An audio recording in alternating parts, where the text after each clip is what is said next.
They came by car, motorcycle, truck, and on foot.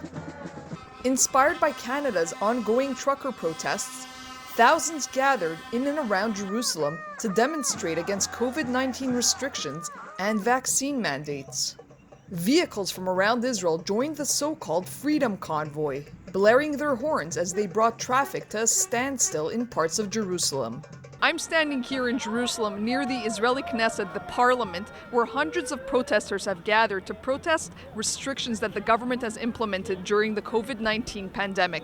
Some here are protesting against vaccine mandates and restrictions which they see as infringing upon their rights. Many waved Israeli and Canadian flags, beat drums, and chanted slogans calling for freedom.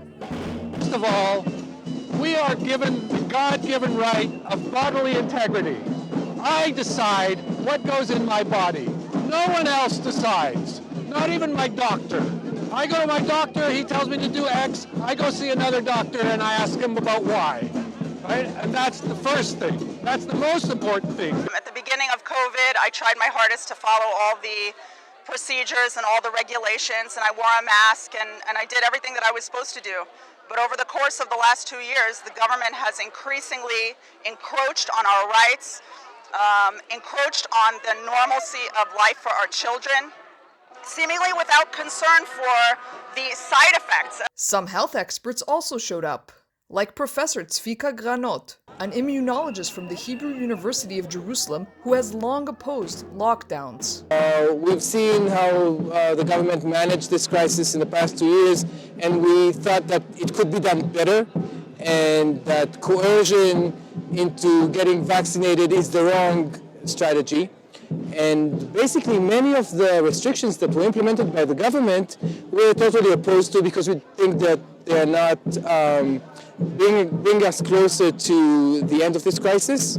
Many anti-vaxxers joined in as well, handing out pamphlets that referred to the vaccine as quote-unquote poison.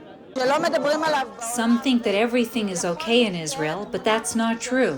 I estimate that 1 out of 10 people have been hurt by the COVID vaccine. This statement contradicts official data about the safety of the vaccine.